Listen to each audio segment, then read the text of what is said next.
Richeza, eine rheinische Prinzessin zwischen Kloster und Krone. Ihr Leben verbindet das Rheinland mit der Entstehung Polens und zeigt, wie eine Frau im 11. Jahrhundert europäische Geschichte mitprägte. Richeza steht exemplarisch für die Verflechtung von regionaler Geschichte und europäischer Politik im Hochmittelalter. Ihre Spuren führen vom Rheinland über Köln bis nach Polen und machen deutlich, wie sehr persönliche Biografien die Geschichte ganzer Räume prägen.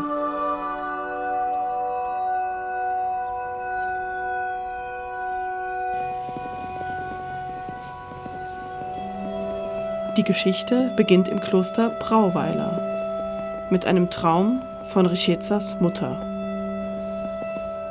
Wir sind hier beim historischen Maulbeerbaum, dem bedeutendsten Lebewesen quasi in der gesamten Abteigeschichte. Der Legende nach sei nämlich Mathilde, die Mutter von Richeza, hier an Ort und Stelle eingeschlafen und habe den Traum gehabt, dass eine göttliche Eingebung ihr gesagt habe, hier an Ort und Stelle ein Kloster zu gründen, was sie dann auch getan hat. Und so ist es dann zur Gründung der Abtei Brauweiler gekommen. Als 1002-jährige Abtei hat sie natürlich einfach das Abbild von allen möglichen Geschichtsschichten, die hier ablesbar sind. Und eine der ersten ist eben die von Richeza.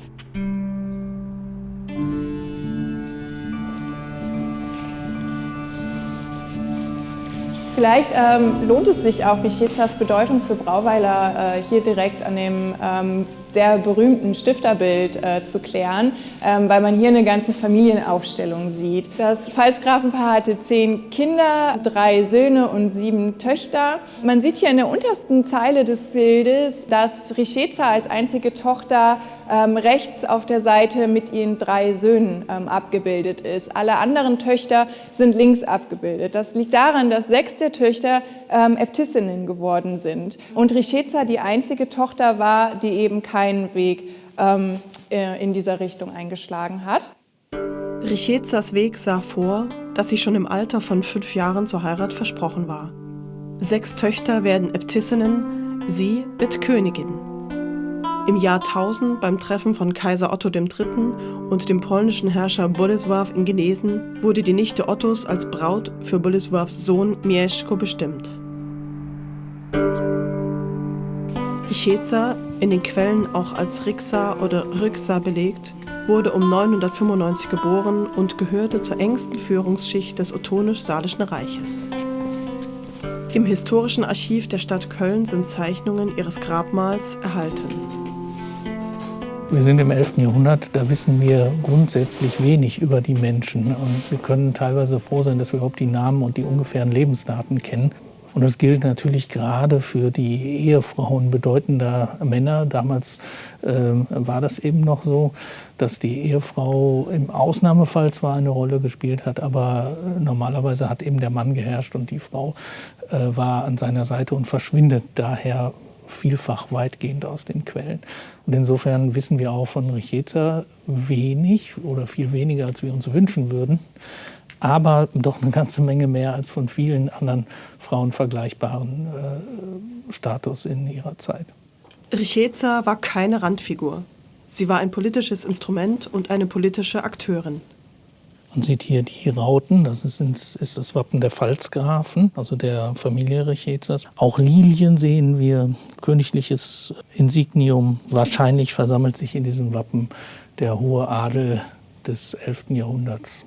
Also sie ist schon nachhaltig in das kulturelle Gedächtnis der Menschen eingegangen, hier im Rheinland zumindest, wurde ja auch als Heilige verehrt.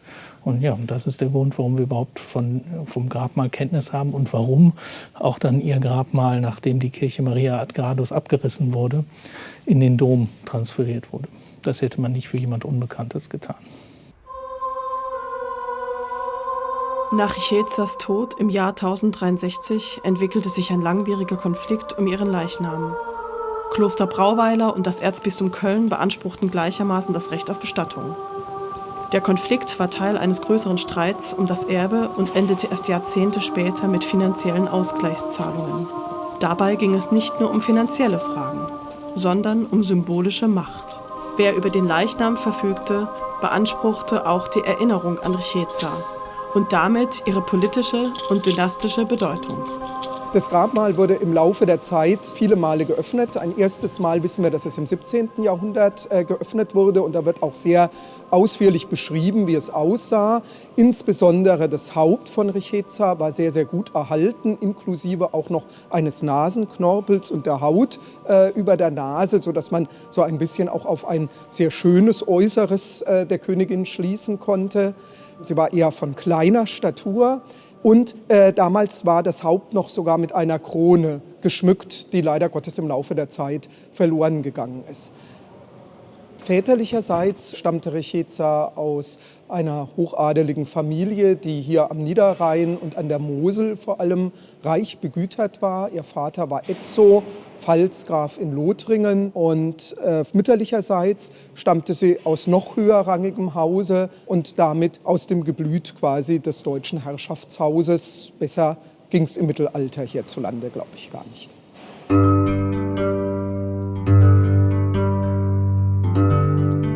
Klotten an der Mosel, eines der Besitztümer im Rheinland und das Herrschaftsgebiet der Ezzonen. Hier verbrachte Richeza viele Jahre. Die Besitzungen an Rhein und Mosel prägten ihre Herkunft und waren Teil ihrer Machtbasis.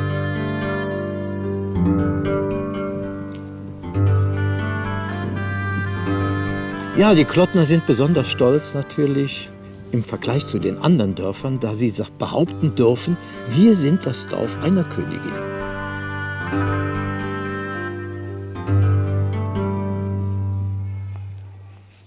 Mich hat bei der Königin Richeza eigentlich fasziniert, weil sie für meine Begriffe die erste große Europäerin war. Durch ihre Familie ungeheuer Kultur mit nach Polen genommen, in die damals neu christianisierten Gebiete der Polanen, der Piasten und dieser slawischen Völker. Und sie hat da Spuren hinterlassen. Ihre Schwestern, Äbtissinnen berühmter Klöster, haben ihr die Baupläne mitgegeben von ihren Klöstern, und die hat sie dann zum Teil auch in Polen nachbauen lassen. Damit hat sie erst als Frau Spuren hinterlassen. Das war, meine ich, eine entscheidende politische Wende.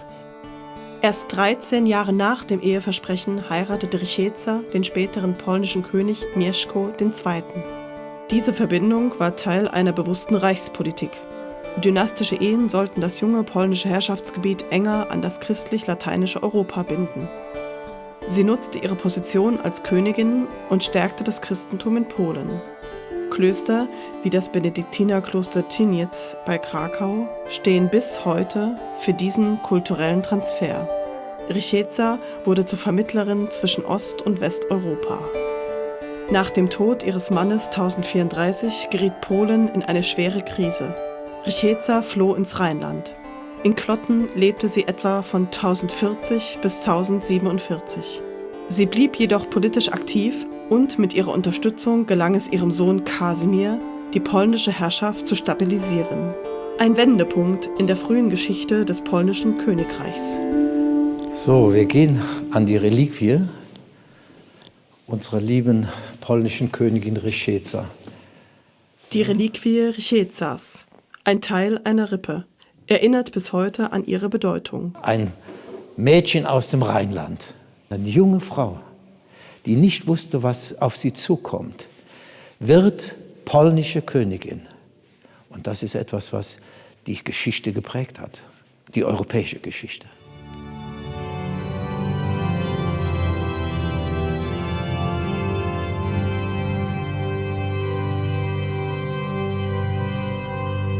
Einmal im Jahr wird ihr zu Ehren im Kölner Dom eine Messe gefeiert. Dass sie hier begraben liegt und verehrt wird, hat einen besonderen Hintergrund.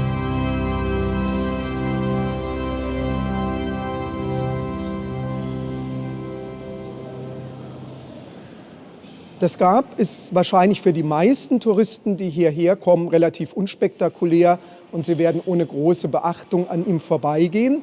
Eine ganz besondere Bedeutung hat das Grab, aber spätestens seit dem 19. Jahrhundert für polnische Besucher, die dann ganz gezielt, wenn sie hier in Köln sind, die Grabstätte der ersten polnischen Königin aufsuchen.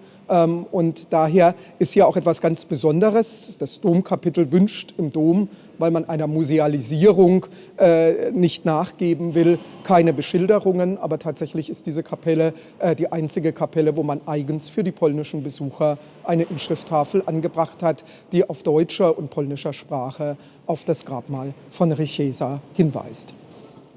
Ich glaube, in Polen spielt tatsächlich Rycheza in der eigenen Geschichte eine ganz wesentliche Rolle, weil sie die Mutter von Kasimir ist, der das polnische Reich letzten Endes auch wieder geeint hat. Und sie wurde letzten Endes zur Urmutter dann der polnischen Könige. Und das erklärt, warum so viele polnische Pilger heute auch noch hierher kommen, um das Grab ihrer ersten Königin aufzusuchen. Aber auch an verschiedenen Stellen in Nordrhein-Westfalen lebt die Erinnerung an Rycheza. Schulen werden nach ihr benannt, Straßen und auch in den lokalen Museen wird ihre Geschichte erzählt. Auf politischer Ebene ist es die Landesregierung, die seit 2009 den Rycheza-Preis vergibt. Ein zivilgesellschaftlicher Wettbewerb zur deutsch-polnischen Verständigung. Polnischstämmige Bürgerinnen und Bürger gehören zur DNA unseres Landes. Mit dem Rycheza-Preis werden Projekte ausgezeichnet, die zur Vertiefung der nordrhein-westfälisch-polnischen Beziehungen beitragen. Die nordrhein-westfälisch-polnische Freundschaft ist ein Schatz, den es zu bewahren und zu stärken gilt.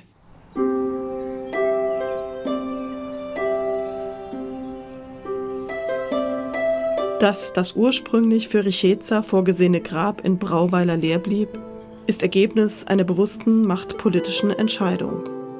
Nach dem Tod Rychezas 1063 in Saalfeld sollte ihr Leichnam, so ihr Wunsch, nach Brauweiler überführt werden, der ausersehenen Familiengrablege. Der Kölner Erzbischof ließ den Leichenzug jedoch aufhalten und Rycheza in Köln begraben. So blieb das Grab in Brauweiler leer. Der Verlust prägte das kollektive Gedächtnis des Klosters über Generationen hinweg.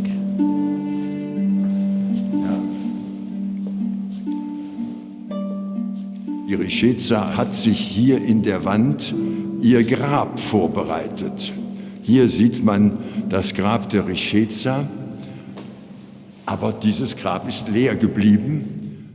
Rychezas letzte Lebensjahre waren geprägt von Rückzug, Frömmigkeit und Stiftungstätigkeit. Gleichzeitig blieb sie eine juristisch handlungsfähige Frau. Sie verfügte über Besitz, stellte Bedingungen und dachte bis zuletzt politisch.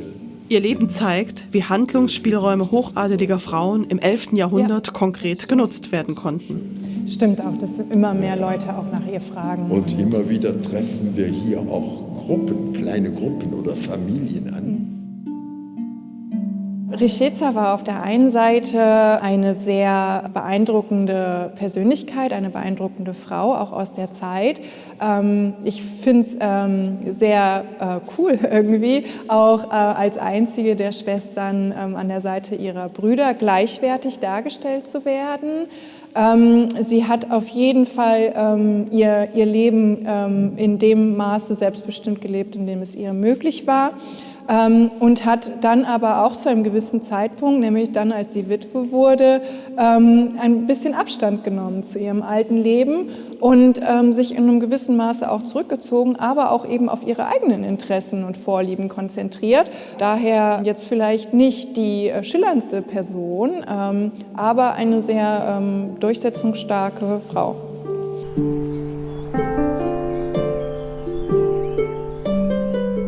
Rycheza war keine Königin der Schlachten. Sie war eine Königin der Verbindungen. Zwischen dem Rheinland und Polen, zwischen Macht und Frömmigkeit und zwischen persönlichem Schicksal und europäischer Geschichte.